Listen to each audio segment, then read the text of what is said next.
Party की यात्रा है। इस यात्रा के माध्यम से हर जिला में एक दिन जाकर प्रवास करना है। इसी क्रम में बगहा, पश्चिमी चंपारण, पूर्वी चंपारण करते हुए सीतामढ़ी हम कल आए। सीतामढ़ी में कुछ जगह जाकर मैंने भ्रमण भी किया और फिर यहाँ से आज मधुबनी की ओर प्रस्थान करना है।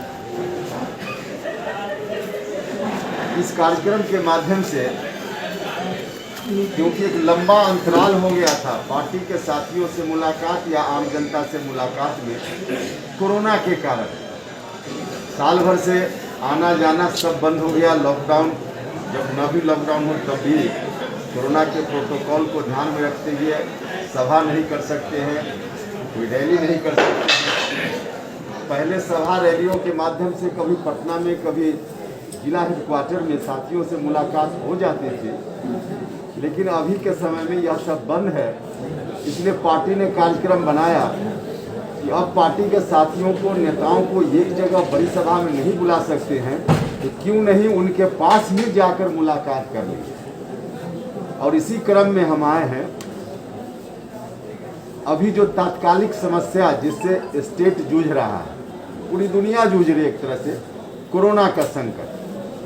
अब हम जहाँ जहाँ जा रहे हैं, यहाँ भी आए हैं, तो कोरोना के कारण ऐसे तो जिला में पार्टी से जुड़े हुए कई साथियों का डेथ हुआ, लेकिन सब जगह जाना तो व्यवहारिक दृष्टि से बात का भी समय संभव नहीं था।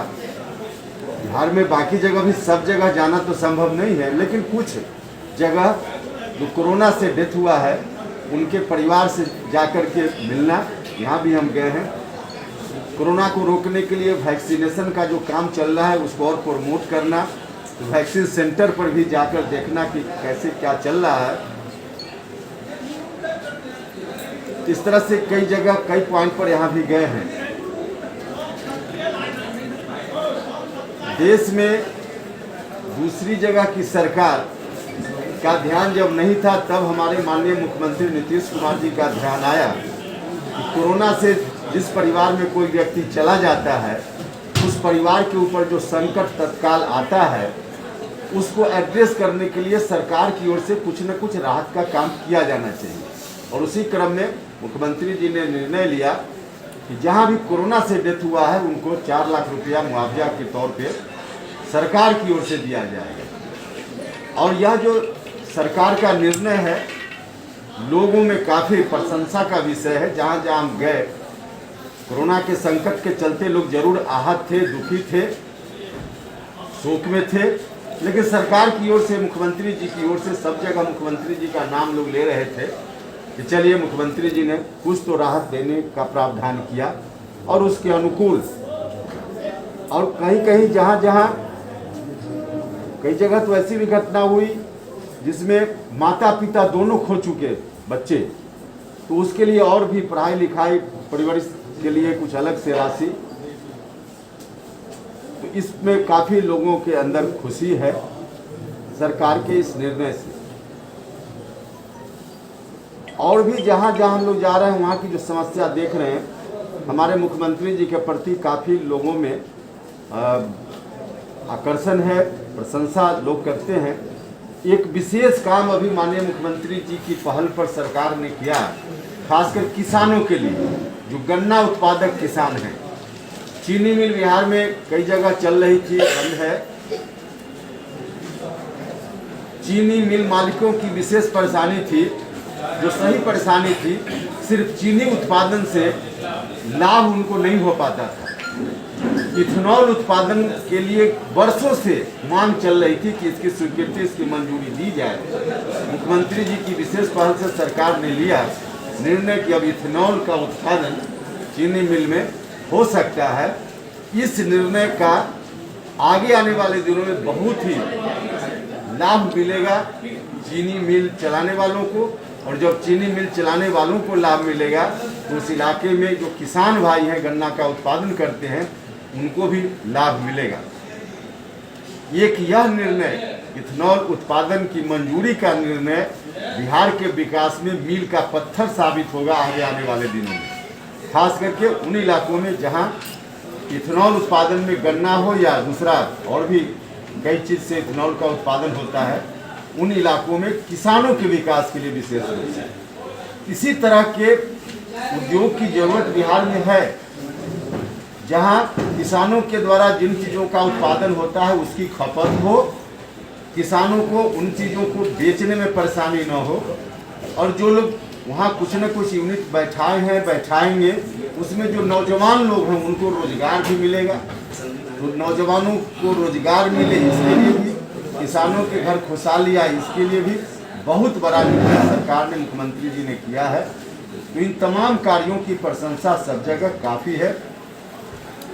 हम आम लोगों से भी आग्रह करना चाहते हैं कि कुछ लोग अपने राजनीतिक स्वार्थ में कन्फ्यूजन पैदा करने की कोशिश करते रहे हैं, उनकी नियति है कन्फ्यूजन पैदा करके वोट लो। वैसे लोगों से सावधान रहने की ज़रूरत है। उन लोगों को मौका मिला तो कुछ नहीं किया, और काम करने वाली सरकार को डिस्टर्ब करो।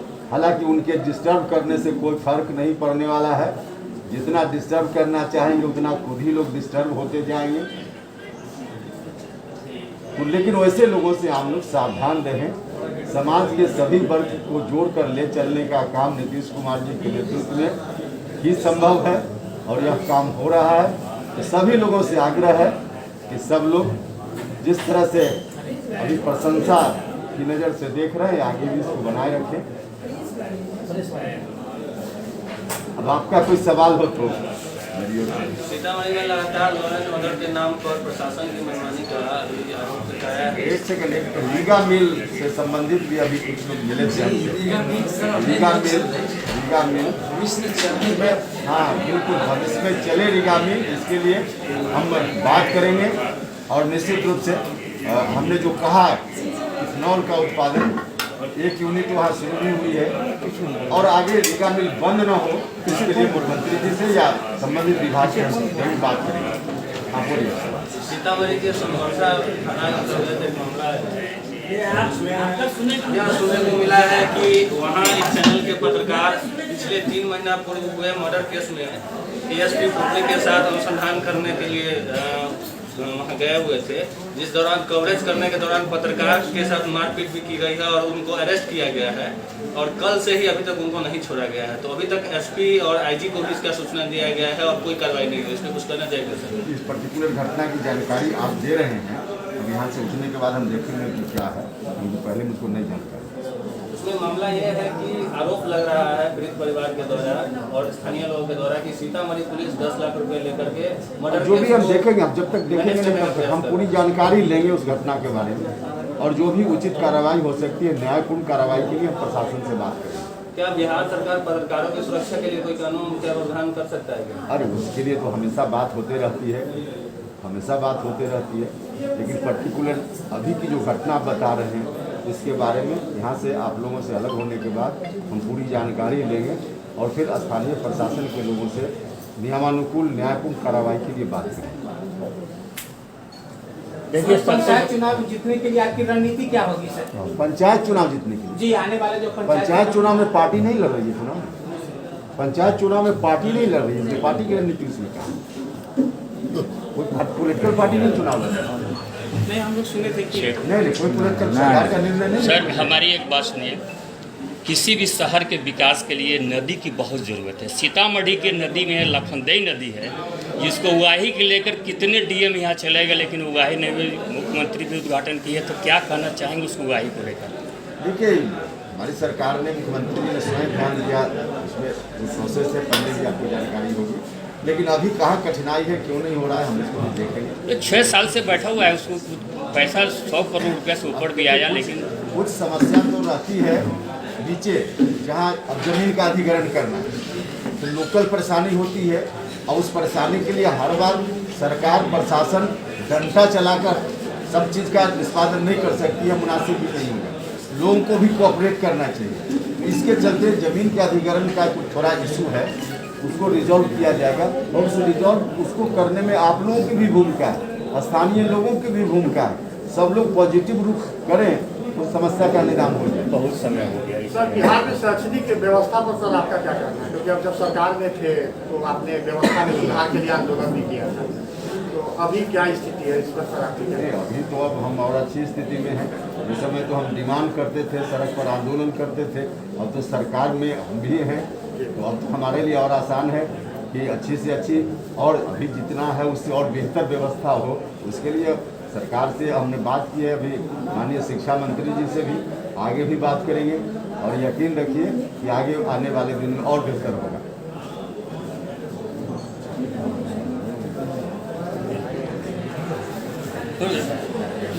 सर, जो विश्वविद्यालय हैं बिहार के सारे विश्वविद्यालय में सेशन 3 साल के बदले 5 साल और पीजी का सेशन 2 साल के बदले 4 साल में होता है। क्योंकि आप लोग जानते हैं इस बात को, समस्या है, निश्चित रूप से समस्या है और इससे बच्चों का नुकसान होता है, हम एग्री करते हैं, लेकिन इसमें सरकार ही सीधे नहीं होती। इसमें यूनिवर्सिटी ऑटोनोमस संस्था है, उसकी बड़ी भूमिका होती है। सरकार की भी थोड़ी भूमिका हम इनकार नहीं करते हैं, लेकिन ज़्यादा भूमिका विश्वविद्यालयों की होती है। सरकार की जहाँ तक भूमिका है उसमें सरकार तत्पर है। सर, पिछली केंद्र की सरकार में पार्टी ने आपका इसलिए मंत्री पद नहीं लिया कि उसको एक ही मंत्री पद दिए जा रहे थे। इस बार यह क्या स्थिति पैदा हुई कि आपके राष्ट्रीय अध्यक्ष ने एक ही मंत्री अपने खुद बन गए और बाकी सीनियर लोगों को? देखिए, इस पर तो माननीय मुख्यमंत्री जी भी जवाब दे चुके हैं।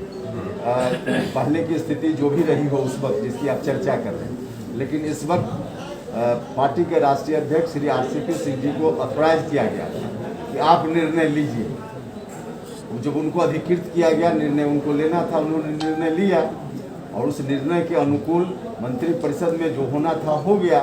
अब इस विषय का पटाक्षेप हो गया है, विषय वहीं समाप्त होता है। अब इस विषय पर आगे चर्चा की जरूरत कहाँ है? नहीं, एक सवाल आपके लिए भी है कि आपको पार्टी केंद्रीय संसदीय बोर्ड का अध्यक्ष बनाया गया है और आपके पार्टी के संविधान में है कि जो राष्ट्रीय अध्यक्ष है वही केंद्रीय संसदीय बोर्ड का अध्यक्ष होगा। लेकिन आपका ये बात अवैध है? बिल्कुल अवैध नहीं है। अब आप इसको ऐसे समझिए कि कानून बनाने का अधिकार विधानसभा लोकसभा को है, लेकिन अगर लोकसभा विधानसभा का सत्र नहीं चल रहा हो तो विशेष परिस्थिति में कानून बनाया जाता है गवर्नर साहब के दस्तखत से, जिसको अध्यादेश कहा जाता है, और बाद में जब हाउस चलता है तो हाउस से अप्रूवल लिया जाता है, फिर बिल लाकर कानून बन जाता है। उसी तरह से जिस संविधान की बात आप कर रहे हैं, जहाँ यह बात लिखी हुई है कि राष्ट्रीय अध्यक्ष ही पार्लियामेंट्री बोर्ड के अध्यक्ष होंगे, आपका कहना 100% सही है, लेकिन उसी संविधान में यह बात लिखी गई है कि विशेष परिस्थिति में राष्ट्रीय अध्यक्ष निर्णय लेंगे और उस निर्णय का जब आगे कार्यकारिणी की बैठक होगी अनुमोदन उसमें होगा। उसी ताकत के तहत राष्ट्रीय अध्यक्ष ने पार्लियामेंट्री बोर्ड का अध्यक्ष मनोनीत किया। कार्यकारिणी की बैठक आगे होगी, वो अमेंडमेंट या जो भी करना होगा संविधान में हो जाएगा। इससे हमारे सभी नेता सब अवगत हैं और बिल्कुल सही निर्णय हुआ।